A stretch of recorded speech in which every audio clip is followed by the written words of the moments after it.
Right.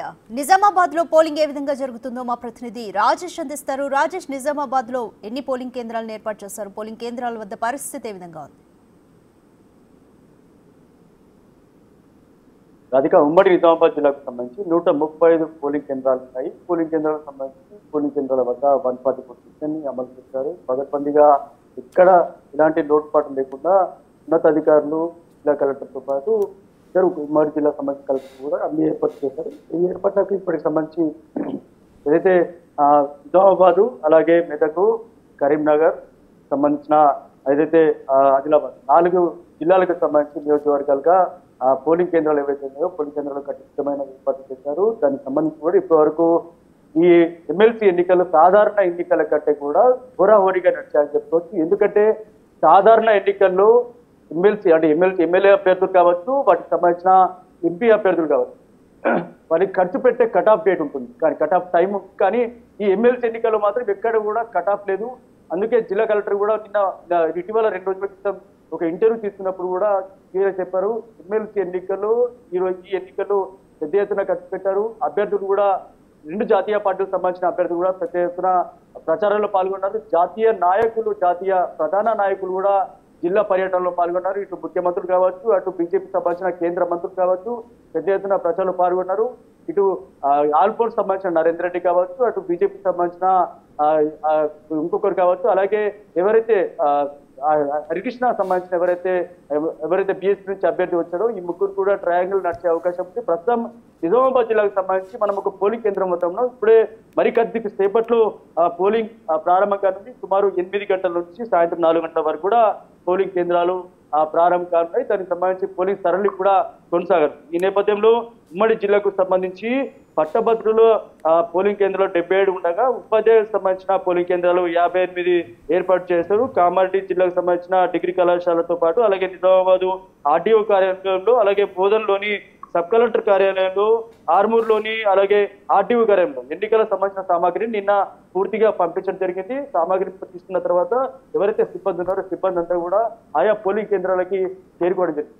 ఎక్కడైతే polling కేంద్రాలు ఉన్నాయో అక్కడ పోలీసులంతా కూడా కట్టుదిట్టమైన బందోబస్తును ఏర్పాటు చేస్తారు. అక్కడ పోలింగ్ కేంద్రాలంతా ఏదైతే 144 సెక్షన్ కూడా అమలు చేస్తారు. ఈ నేపథ్యంలో పెద్ద ఎత్తున ఏవైతే ఎన్నికల సామాగ్రిని కూడా పంపించడం జరిగింది. వారికి సంబంధించిన ఎవరైతే పోలింగ్ లో ఎవరైతే ఉద్యోగులు పాల్గొంటారో వాళ్ళకి ఒకరోజు ముందే బ్యాలెట్ ఓట్ల కింద వాళ్ళకి అవకాశం ఇవ్వడం జరిగింది. నిన్న కూడా అంటే సుమారు 250 సంబంధించిన ఏదైతే బ్యాలెట్ ఓట్లు ఉంటాయో బ్యాలెట్ ఓట్లు కూడా ఉపయోగించుకున్నారు. దీనికి సంబంధించి ఏదైనా పోలింగ్ కేంద్రాల వద్ద ఎవరైతే ఓటు వేయడానికి వస్తారో వాళ్ళు ఏదైనా ఒక గుర్తింపు కార్డు తీసుకొని రావాలని చెప్పి కూడా అధికారులు చెప్పిన పరిస్థితి. ఈ పోలింగ్ అంతా కూడా సాయంత్రం 8 గంటల నుంచి 8 గంటల వరకు ఈ పోలింగ్ సరళి కొనసాగనుంది. ఇక్కడ పోలింగ్ కేంద్రాల వద్ద 144 సెక్షన్ చేశారు. అయితే ఈ నేపథ్యంలో నిజామాబాద్ అంటే ఉమ్మడి జిల్లాకు సంబంధించి కావచ్చు, అటు ఆదిలాబాద్, కరీంనగర్ సంబంధించి కావచ్చు, దీనికి సంబంధించి ఎన్నికలు చూస్తే సాధారణ ఎన్నికల కంటే కూడా ఈసారి ఎన్నికలు చాలా హోరాహోరీగా జరిగాయి. పెద్ద ఎత్తున అభ్యర్థులు పాల్గొన్నారు. అంటే ఒక టీచర్ అభ్యర్థి కావచ్చు, అలాగే ఏదైతే పట్టభద్రుల అభ్యర్థి కావచ్చు. గతంలో అభ్యర్థులంతా కూడా టీచర్ అభ్యర్థులు ఉంటే టీచరే పాల్గొనేది, కానీ ఈసారి పొలిటికల్ లీడర్ కూడా ఎంట్రీ కావడం జరిగింది. దీంతో ఇప్పటి వరకు ఉమ్మడి జిల్లాకు సంబంధించి అంటే మొత్తం అభ్యర్థులు ఇప్పటి వరకు 58 మంది అభ్యర్థులు ఇప్పటి వరకు ఉన్నారు. మన చూడొచ్చు అభ్యర్థుల పట్టిక ఇక్కడ ఏర్పాటు చేశారు. ఎవరైతే ఓటర్ వస్తాడో ఆ ఓటర్ ఇక్కడ చూసుకున్న తర్వాత ఓటు ఎలా వేయాలి దానికి సంబంధించి కూడా వరకు చాలా పెద్ద ఎత్తున కూడా ఏదైతే అవేర్నెస్ కార్యక్రమాలు చేశారు. సంబంధించిన అభ్యర్థులు కూడా సోషల్ మీడియాలో పెద్ద ఎత్తున ఓటు వేసే విధానం కావచ్చు, ఎవరైతే పట్టభద్రులకు సంబంధించిన అభ్యర్థులు కావచ్చు, టీచర్ అభ్యర్థులు ఓటు వేసే విధానం కావచ్చు, దానికి సంబంధించిన పూర్తి సరళిని ఇప్పటి వరకు అవేర్నెస్ రూపంలో నేర్పించడం జరిగింది. పట్టభద్రులు ఎవరైతే అభ్యర్థులు వేయడం జరిగింది. ఇప్పుడు మనం చూస్తున్న పోలింగ్ కేంద్రం అది ఇప్పుడు మరికొద్ది సేపట్లో పోలింగ్ ప్రారంభం కానుంది. ఉదయం 8 గంటల నుంచి సాయంత్రం 4 గంటల వరకు ఈ పోలింగ్ కేంద్రం సంబంధించిన పోలింగ్ నిర్వహించున్నారు. సంబంధించిన అధికారులంతా కూడా పూర్తి ఏర్పాట్లు చేస్తారు. ఎప్పుడు లేని విధంగా ఈసారి ఎవరైతే ఓటర్లు ఉన్నారో ఓటర్లను ప్రలోభ పెట్టేందుకు చాలా వరకు కూడా ప్రయత్నించారు. చాలా వరకు కూడా కొన్ని నియోజకవర్గాల డబ్బులు కూడా పోలీసులకు దొరకడం జరిగింది. దీంతో ఎప్పుడైతే పోలింగ్ కి సంబంధించిన పూర్తి ఏదైతే పోలింగ్ స్టేషన్ లో ఎవరైతే ఓటర్లు ఉంటారో ఓటర్లు వచ్చి ఓటు వేసేందుకు వాటికి సంబంధించిన బాక్స్ కావచ్చు, ఏదైతే సీక్రెట్ ఓటింగ్ చేసేందుకు వాళ్ళు లోపలికి వెళ్ళి ఎలా వేయాలని సంబంధించి ఇక్కడ అన్ని ఏర్పాట్లు చేయడం జరిగింది. చూడాలి ఈ రోజు జరిగే ఏదైతే హోరాహోరీకి సంబంధించిన ప్రచారం జరిగిందో ఉత్కంఠభరితమైన ఈ పోలింగ్ అనుకోవచ్చు. గతంలో ఎప్పుడు లేని విధంగా ఇలాంటి పోలింగ్ ఎప్పుడు జరగలేదు.